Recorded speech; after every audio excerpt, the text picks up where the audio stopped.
நாடெங்கிலும் மது, சகிக்க முடியாத மது, திரவ போதை, திடப்போதை, கஞ்சா, அபின், கொக்கைன், இப்படி பல திடப்போதை, திரவ போதை, சாராயம், விஸ்கி, ரம், பீர், பிராண்டி என்று போதை அரசு விற்கிறது.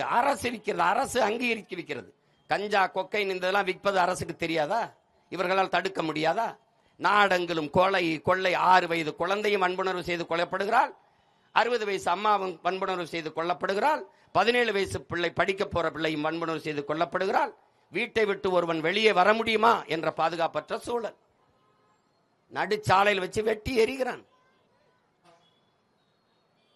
அப்ப எதை நோக்கி இந்த நாடு செல்கிறது? எப்படிப்பட்ட ஆட்சி முறையை இவர்கள் நடத்தி கொண்டிருக்கிறார்கள்? மதுவை வைத்துக்கொண்டு, அரசே மதுவை வித்துக்கொண்டு பெண்களுக்கான பாதுகாப்பு என்பதும் சட்டம் ஒழுங்கும் என்பதும் வேடிக்கையானது. ஒரு வெட்டி பேச்சு. அது எப்படி காப்பாற்றுவீர்கள்?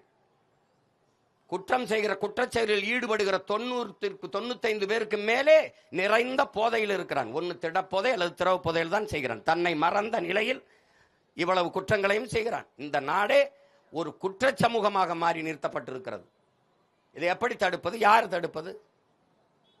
இதையெல்லாம் பார்த்து சகித்து பொறுக்க முடியாமல் தான் உங்களிடமிருந்தே உங்களுக்காக கிளர்ந்து எழுந்து வந்தோம் என் உடன் பிறந்தார்களே.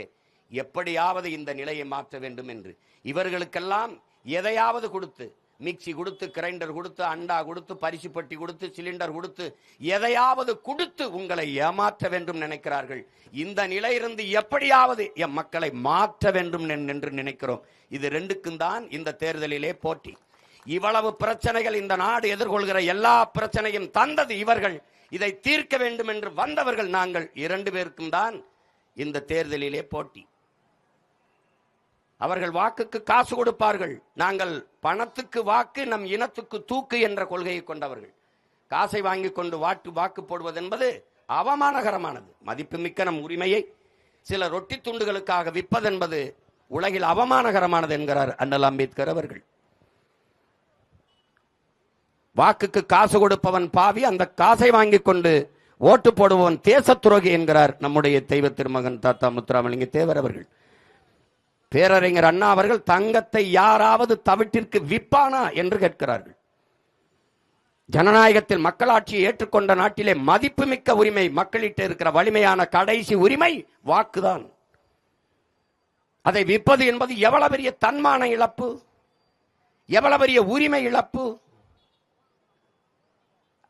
அறிவார்ந்த தமிழ் சமூக மக்கள் சிந்திக்க வேணாமா? என் அன்பு சொந்தங்கள், ஒருவன் வாக்குக்கு காசு கொடுக்கிற இடத்தில் தான் ஊழல் லஞ்சத்திற்கான விதை ஊண்டப்படுகிறது என்பதை நீங்கள் புரிந்து கொள்ள வேண்டும்.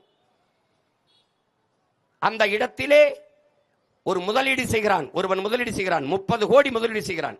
இப்ப இந்த திருத்தணி தொகுதியிலே போட்டியிடுகிறோம், 25 கோடி 30 கோடி செய்கிறான். ஒரு ஓட்டுக்கு 500 1000 என்றால் 30 கோடி முதலீடு செய்கிற ஒரு முதலாளி லாப தேவைக்கு முதலீடு செய்வானா, மக்கள் சேவைக்கு முதலீடு செய்வானா என்பதை அறிவார்ந்த என் அன்பு சொந்தங்கள் சிந்தித்து பார்க்கணும். அந்த இடத்திலே வாக்குக்கு காசு கொடுக்கிற இடத்திலே சேவை என்கிற சொல் செத்து விழுகிறது, லாப தேவை என்கிற சொல் பிறந்து விழுந்துகிறது, எழுந்துகிறது. அங்கே மாண்புமிக்க ஜனநாயகம் கொலை செய்யப்பட்டு கேடுகட்ட பணநாயகம் உயிர்த்து எழுகிறது. பணம் இருக்கிறவன் தான் அரசியல் செய்ய முடியும் என்ற நிலை உருவாகுமானால் என் அன்பு மக்களே, இந்த நாட்டில் முதலாளிகளுக்கான அதிகாரம் தான் கட்டமைக்கப்படும். உழைக்கும் அடித்தட்டு மக்கள், 5 விழுக்காட்டு முதலாளிகளுக்கான அதிகாரம். அப்ப 95 விழுக்காட்டு மக்கள், உழைக்கும் மக்கள், பாட்டாளி மக்கள், இவர்களுக்கான அதிகாரம் எங்கே? எங்கே மக்களாட்சி? எங்கே மாண்புமிக்க ஜனநாயகம்? எப்படி இருக்கும்? இந்த ஜனநாயகத்தை கட்டியமைக்கத்தானா நமது பாட்டவர்கள் முன்னவர்கள் தூக்கிலே தொங்கினார்கள், செக்கிழுத்தார்கள், சிறைப்பட்டார்கள், மிதிப்பட்டார்கள், வதைப்பட்டார்கள். இதுக்காக போராடி சுதந்திரம் பெற்றோம். இதற்காகவா? தண்ணீர் விட்டா வளர்த்தோம் சர்வேசா, கண்ணீரால் காத்தோம் இப்பயிரை கருக திருவிழமோ என்கிறார் நமது பாட்டன் பாரதி. இந்த சுதந்திர பயிரை கண்ணீரால் காத்தோம் என்கிறார். இதற்காகவா? அறிவு சமூகம் சிந்திக்க வேண்டாமா? சாதி சொல்லி, மதம் சொல்லி, பணம் கொடுத்து, சாதி அரசியலானால் எங்கே இருக்கும் சகோதரத்துவம், சமத்துவம்? மதம் அரசியலானால் எங்கே இருக்கும் மானித நேயம், மானுட பற்று எங்கே இருக்கும்? பணம் அரசியலானால் ஒழுக்கம், பண்பாடு எங்கே இருக்கும்? என் உடன் பிறந்தார்களே, எங்கே இருக்கும்?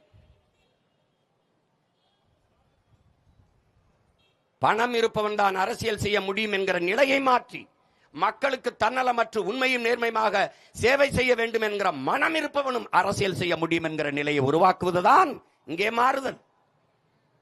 இங்கே மாறுதல்.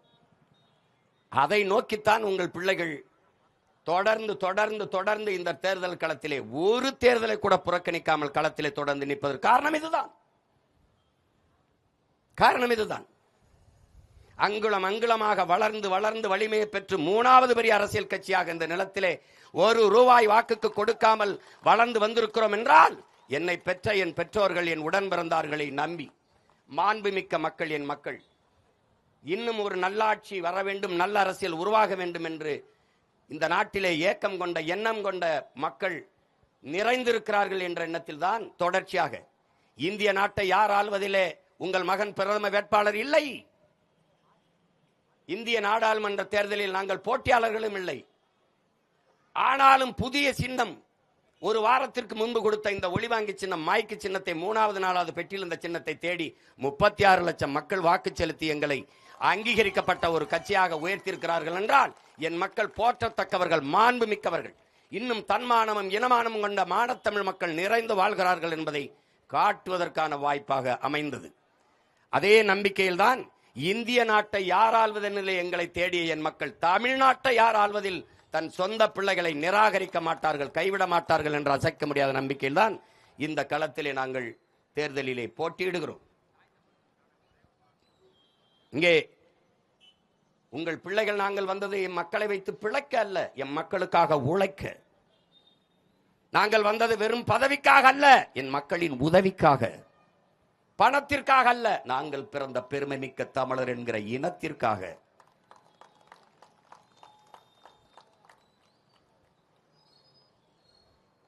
பார்க்கிறீர்களே சீட்டு பேரமும் நோட்டு பேரமும் எப்படி நடக்கிறது என்று. 1/4 விழுக்காடு, 1/2 விழுக்காடு, 1 விழுக்காடு இருக்கிற கட்சிகளுக்கெல்லாம் எவ்வளவு சீட்டும் நோட்டும் பேரம் பேசப்படுகிறது. அப்ப 8.5 விழுக்காடு 36 லட்சம் வாக்கு வைத்திருக்கிற எங்களுக்கு எவ்வளவு பேரம் பேசப்பட்டிருக்கும்? ஏன்? பணமா இனமா என்றால் எனக்கு பணத்தை விட நான் பிறந்த இனம்தான் முதன்மையானது என்பதால் தான்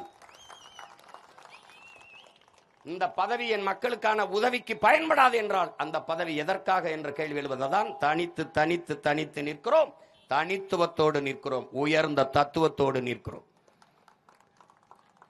அறிவு சமூகம், என் அன்பு மக்கள் புரிந்து கொள்ள வேண்டும். எல்லா தேர்தலையும் போல காசை வாங்கிக் கொண்டு வரிசையில் நின்று வாக்கு செலுத்தினோம் என்று கடந்து போகக்கூடாது. ஒரு நாள் இந்த நிலைமைக்கெல்லாம் மாறுதல் உண்டு, அதை செய்வதற்காக தேர்தல் உண்டு என்ற பாடல் வரிகளைப் போல என் அன்பு மக்கள் இதை புரிந்து கொள்ள வேண்டும். பண்டை புறம்புகள் உடையாமா இல்லையா, பாருக்கு வீரத்தை சொன்னோமா இல்லையா, எண்டிசை வாய்மையால் ஆண்டோமா இல்லையா, எங்களுக்கு இங்குற்ற நரிகளால் தொல்லையா என்கிறான் புரட்சி பாவலன். பாராண்ட ஒரு பரம்பரை சொந்த நாடால வக்கற்று நிற்பது எவ்வளவு பெரிய கொடுமை, எவ்வளவு பெரிய கேவலம். அலை மாகடன் நிலம் வானில் உன் அணி மாளிகை ரதமே அவை ஏறிடும் விதமே உனது அதிகாரம் நிறுவாய்கிறான். அதை செய்யத்தான் உங்க பிள்ளைகள் இந்த களத்திலே நிற்கிறோம். சிங்கத்தின் குகைக்குள் சிறு நரிக்கு இடம் கொடுத்தோம், செந்தமிழ் நாட்டின் உரிமை இழந்தோம், பொங்கும் உணர்வில் எழும் தமிழர் அரசு போர் தொடங்கிட்டு கொட்டடா முரசம்ங்கிறான். இது போர், அநீதிக்கு எதிரான அறப்போர். அறப்போர் தமிழனின் பரம்பரை வீரத்தை கொண்டு இனப்பகைவரை விரட்டி விரட்டி அடிக்கிற ஒரு வீரச்செறிந்த மரப்போர் இந்த நிலத்திலே. அதற்கு பெயர் மக்களாட்சியிலே, ஜனநாயகத்திலே தேர்தல் என்று போர். இந்த தேர்தலை என் அறிவு சமூகம் நன்கு பயன்படுத்திக் கொள்ள வேண்டும். என்னிலும் இளைய என் தம்பி தங்கைகள், பள்ளி கல்லூரிகளிலே படித்துக் கொண்டிருக்கிற பிள்ளைகள் இதை புரிய வேண்டும். உங்களின் எதிர்காலம், உங்களின் வாக்கில்தான் 5 ஆண்டு கால உங்களின் எதிர்காலம் தீர்மானிக்கப்படுகிறது என்பதை புரிந்து கொள்ள வேண்டும். அரசியல் வேண்டாம் என்று நீ விலகி நின்றால் அரசியல் உன்னை விட்டு ஒருபோதும் விலகாது என்கிறான் அரிஸ்டாட்டில். அரசியல் என்ற எண்ணம் இல்லாதவன் மனிதனாக இருக்க முடியாது என்கிறார் அண்ணல் காந்தி. நீங்கள் அரசியல் வேண்டாம் என்று விலகி நின்றால் நீ யாரை அறிவிருக்கிறாய், அவன் ஆட்சியின்களே வாழ நேரிட்டும் என்கிறான் பிளாட்டோ. ஒவ்வொரு மனிதனின் ஒவ்வொரு சொல்லிலும் அரசியல் பிறக்கிறது என்கிறான் புரட்சியாளர் லெனின். அரசியல் என்பது முழுக்க முழுக்க மக்களுக்கான சேவைதான் என்கிறார் பெருந்தலைவர் காமராஜர். ஆனால் இன்று அரசியல் என்பது முழுக்க முழுக்க லாபம் கொளிக்கும் தொழில்தான் என்று மாறி நிற்கிறது. இதை மாற்ற வேண்டுமா வேண்டாமா என்பதை அறிவார்ந்த தமிழ் சமூக மக்கள் ஆழ்ந்து சிந்தித்து முடிவெடுக்க வேண்டும். வாழ்க ஒழிக கோஷம் போடுவதும், வரிசையில் நின்று 5-10 அரிசி அண்டா குண்டா பரிசு பொருளை வாங்கி கொண்டு மதிப்புமிக்க வாக்கை விற்பது என்பது தன்மான இழப்பு.